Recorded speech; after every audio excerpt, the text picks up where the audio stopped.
Welcome back friends. आप देख रहे हैं टैक्स दोस्ती वीडियोस। मैं हूं आपका टैक्स दोस्त और टैक्स होस्ट एंथनी विलियम्स। और हम बात कर रहे हैं कि आयरस में आप और भी इजीली जो है अपने आप को रजिस्टर कर सकते हैं मुख्तलिफ टैक्स पेयर प्रोफाइल के मुताबिक, या आप अपनी प्रोफाइल इंप्रूव कर सकते हैं, सेल्स टैक्स रिटर्न फाइल कर सकते हैं, जो आपकी एक्टिविटीज़ एफबीआर के साथ कॉरस्पॉन्डेंस चल रही हैं, या आप ख़ुद जो सबमिशंस कर रहे हैं वो सब आप जो है यहाँ पे देख सकते हैं। इससे नीचे भी जो है वो ड्राफ्ट में मुख्तलिफ ड्राफ्ट अगर आपने रिटर्न्स डाली हुई हैं वो होंगी, फिर उसके बाद हेल्प की वीडियोस वगैरह हैं, तो बहुत अच्छा उन्होंने उसको मज़ीद ग्राफिकल बना दिया। हम बात कर रहे हैं कॉम्प्रिहेंसिव गाइड की, तो डिक्लेरेशन के मेन्यू में इसको हम देखते हैं कि वो कैसे उन्होंने अरेंज किया।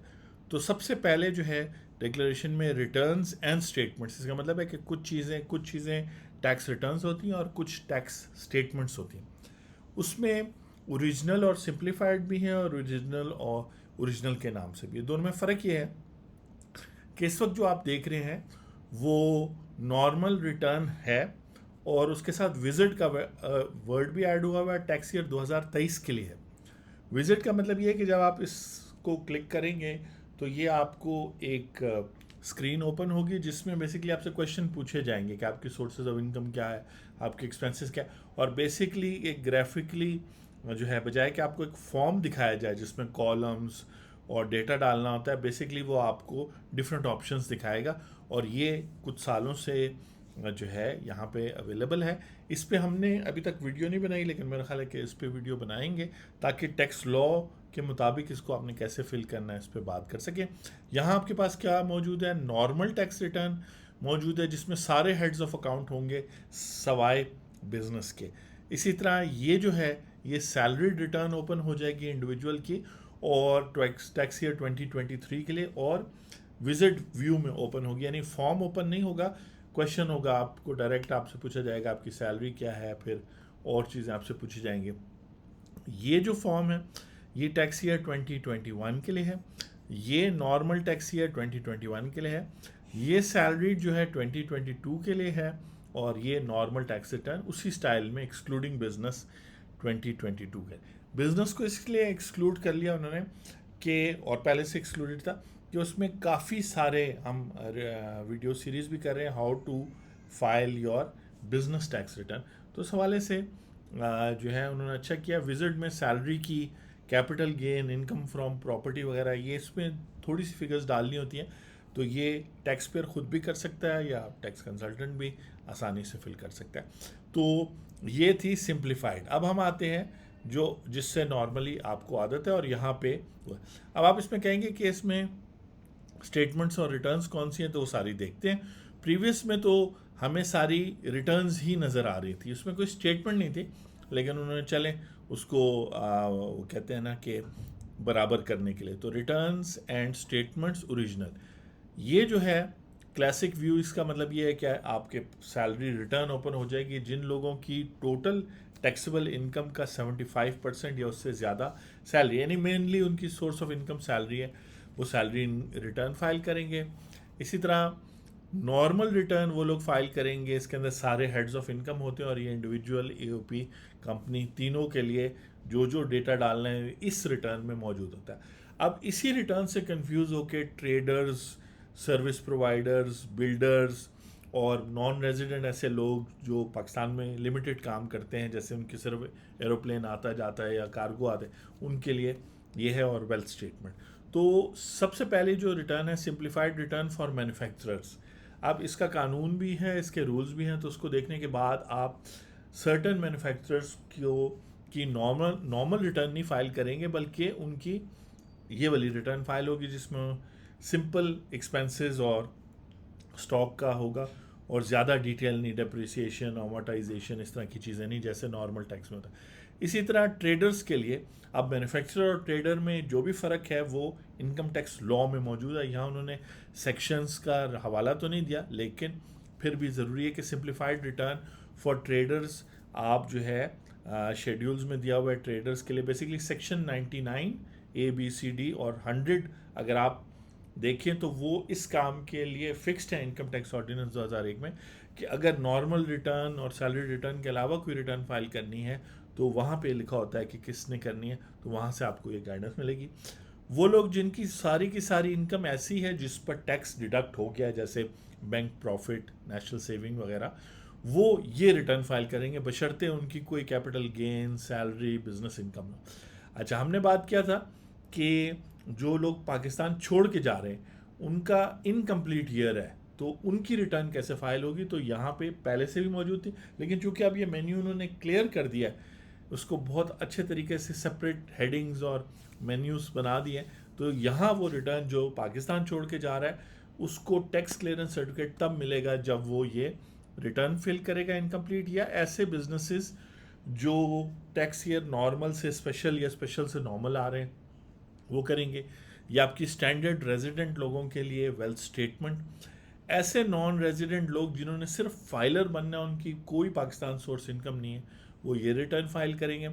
और ऐसे रेजिडेंट पर्सनस जिनकी फॉरेन इनकम $10,000 पर ईयर है, उस साल जिस साल भी उनकी $10,000 पर ईयर या उससे ज़्यादा फॉरेन इनकम होगी, उनको दो वेल्थ स्टेटमेंट्स फाइल करनी होगी, एक 1162 की, एक 116A1 की।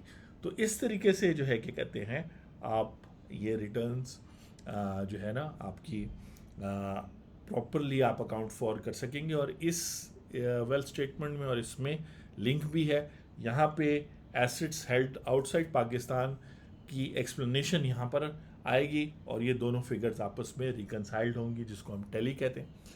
स्पेशल परेशानी कैपिटल वैल्यू टैक्स 2022, उसमें स्टेटमेंट ऑफ फॉरेन एसेट्स देना ज़रूरी है और उन पर जो 1% टैक्स लगा है वो भी पे करना ज़रूरी, तो इसकी स्टेटमेंट। तो अब एक रेजिडेंट पर्सन बेसिकली सपोज करे वो नॉर्मल रिटर्न भी फाइल करेगा, वो वेल्थ स्टेटमेंट भी फाइल करेगा, ये दो तो हो रही थी। अब अगर उसके फॉरेन एसेट्स और फॉरेन इनकम है तो वो ये रिटर्न भी फाइल करेगा, वो ये कैपिटल, और साथ साथ वो इनकम टैक्स रिटर्न में भी टैक्स पे करेगा according to income from business, salary वगैरह। फिर वो वेल्थ स्टेटमेंट में भी सेक्शन 7E के तहत उसको टैक्स रिटर्न फाइल करनी पड़े। और फिर ये जो 116A फॉरेन एसेट्स वगैरह हैं, तो कैपिटल वैल्यू टैक्स 2022 के तहत उसको इन एसेट्स पे भी यहाँ पे टैक्स पे करना पड़ जाए। तो कहने का मतलब है कि एसेट्स पे भी पे करें, इनकम पे भी पे करें। अभी आप वेट करें, अगर आप, जब हम जैसे टैक्स दोस्ती में कहते हैं ना कि आप खुद अपने टैक्स मैटर्स में इंटरेस्ट नहीं लेंगे, नहीं समझेंगे, हर दफ़ा बजट आता रहेगा, तो बहुत जल्दी बहुत सारी और चीज़ों पे भी टैक्स लगता जाएगा और स्टेटमेंट्स बढ़ती जाएंगी। इसमें टैक्स दोस्ती टीम की, कंसल्टेंट्स की, लॉयर्स की, अकाउंटेंट्स के तो मज़े हैं, लेकिन जो है ये होना नहीं चाहिए। टैक्स सिस्टम भी सिंपल होना चाहिए और जिस तरफ से वो आगे जा रहा है तो जेन्युइन टैक्स पेयर को काफ़ी हर्ट करेगा। आगे चलते हैं जी। नॉन रेजिडेंट शिप ओनर, ये वो रिटर्न है जो वो लोग फाइल करते हैं जो पाकिस्तान में उनका कोई बिजनेस नहीं है, उनकी शिप जो है सिर्फ आती है पोर्ट पे और वहाँ से चली जाती है। इसी तरह नॉन रेजिडेंट एयरक्राफ्ट, यानी सिर्फ जिनका जहाज़ आता है। इसी तरह इस साल जो है simplified return for SMEs having turnover अब तो उसको 800 मिलियन तक कर दिया गया है यहाँ, लेकिन यहाँ फ़िलहाल हेडिंग इसकी दी हुई है 250 मिलियन की। तो अगर आपने टैक्स नेट में नहीं है तो ये आइडियल टाइम है कि इस रिटर्न को फिल करके टैक्स नेट में आ जाए।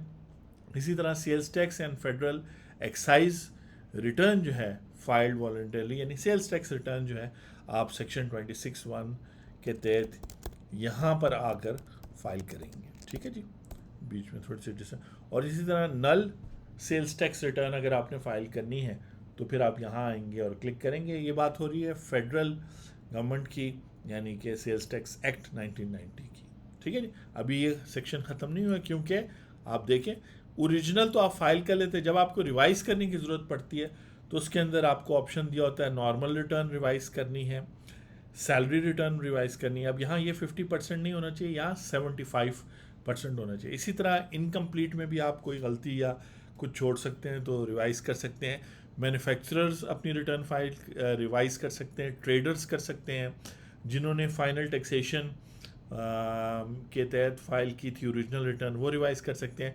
वेल्थ स्टेटमेंट पिछले 5 सालों की रिवाइज़ हो सकती है और इसी तरह सेल्स टैक्स भी रिवाइज हो सकती है। चले, पहले आपने फाइल कर ली, या तो आपने सिंपल जो है ग्राफिकल तरीके से कर ली, या आपने फॉर्म फिल कर लिया, फिर आपने उसको रिवाइज कर ली। अब अगर आप अपनी टैक्स रिटर्न्स में एक्सटेंशन चाह रहे हैं तो यहाँ पे हम क्लिक करते हैं। देखें, फिर ये आपसे वही आपका आईडी कार्ड नंबर या एनटीएन मांग रहा है, टैक्स पीरियड, फिर वो टैक्स रिटर्न ओपन कर देगा। वापस चलते हैं जी, यहाँ पे हम एक्सटेंशन में आए हैं। रिटर्न फाइलिंग के लिए एक्सटेंशन अगर चाहिए तो ये फॉर्म फिल करेंगे।